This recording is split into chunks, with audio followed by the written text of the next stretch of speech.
నేను నిన్న 'బచ్చలమల్లి' సినిమా చూశాను ఓటీటీలో. ఈటీవీ విన్‌లో ఉంది.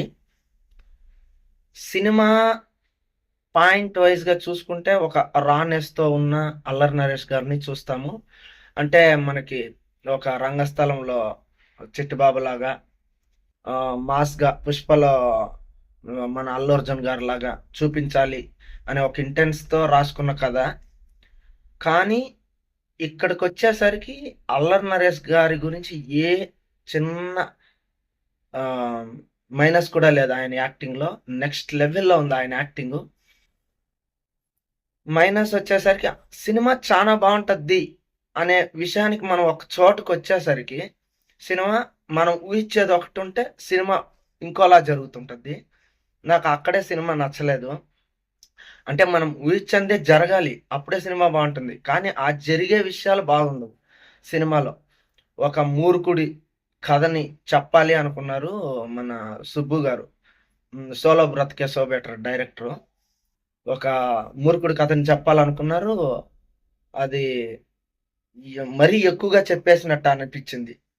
ఆఖరి దాకా క్లైమాక్స్ దాకా అలాగే ఉండిపోవడం. అది కొంచెం హ్మ్. నచ్చలేదు. అందువల్లే ఆ సినిమా ఫ్లాప్ అయిందనుకుంటా. ఇక బ్యాక్‌గ్రౌండ్ మ్యూజిక్ ఓకేగా ఉంది. సాంగ్స్ ఏమంత నచ్చలేదు. కామెడీ అయితే లేదు. మన హర్ష, వైవా హర్ష ఉన్నాడు గానీ, హ్మ్. నాకైతే వైవా హర్ష క్యారెక్టర్ కూడా నచ్చలేదు. అల్లరి నరేష్‌కి, వైవా హర్షకున్న బాండింగు, అల్లరి నరేషు క్యారెక్టర్ ఎంత డిఫికల్ట్‌గా ఉంటద్దో, వైవా హర్ష క్యారెక్టర్ కొంచెం డిఫరెంట్‌గా ఉంటది. కానీ వైవా హర్ష బిహేవియర్‌కి, మన అల్లరి నరేష్ చూపించే ఫ్రెండ్‌షిప్‌కి నాకి అది అంత నచ్చలేదు. ఎందుకంటే అది చాలా వాళ్ళిద్దరిది ఆ ఫ్రెండ్‌షిప్ ఉండాల్సినంత బాండింగ్ లేదు. అది ఒక ఒక అది మీకు చెప్తే మళ్ళీ మీకు సినిమా చూడడానికి ఇంట్రెస్ట్ రాదు. దానివల్ల అక్కడ కొంచెం బెడిసి సినిమా. ఇక హీరోయిన్ క్యారెక్టర్ నాకీ హీరోయిన్ అల్లరి నరేష్‌ని ప్రేమించే ప్రేమి 'ఐ లవ్ యూ' చెప్పడానికి ముందు ఒక రైల్వే స్టేషన్‌లో ఒక ఇన్సిడెంట్ జరగద్ది. ఆ సీన్ అయితే నాకు చాలా నచ్చింది. నేను అక్కడి నుంచి సినిమా బావుంటద్దేమో అనుకున్నా. కానీ అక్కడి నుంచి మళ్ళీ ఎక్కడెక్కడో ఎళ్ళిపోతుంది సినిమా. ఆహ్, అన్నీ ఒకలా ఉంటది సినిమా. అందువల్లే ఈ సినిమా ఫ్లాప్ అయిందని అనుకుంటున్నాను. సినిమా మంచి కంటెంటే.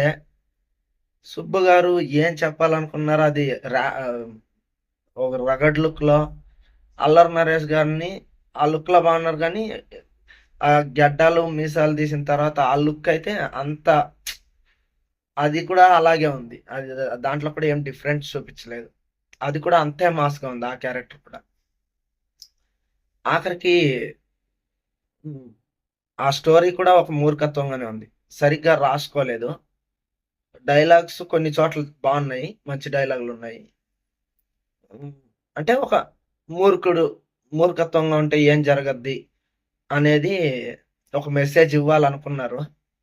కానీ అది టోటల్‌గా ఫస్ట్ నుంచి క్లైమాక్స్ దాకా అలాగే ఉండిపోవడం అనేది అంత నచ్చలేదు.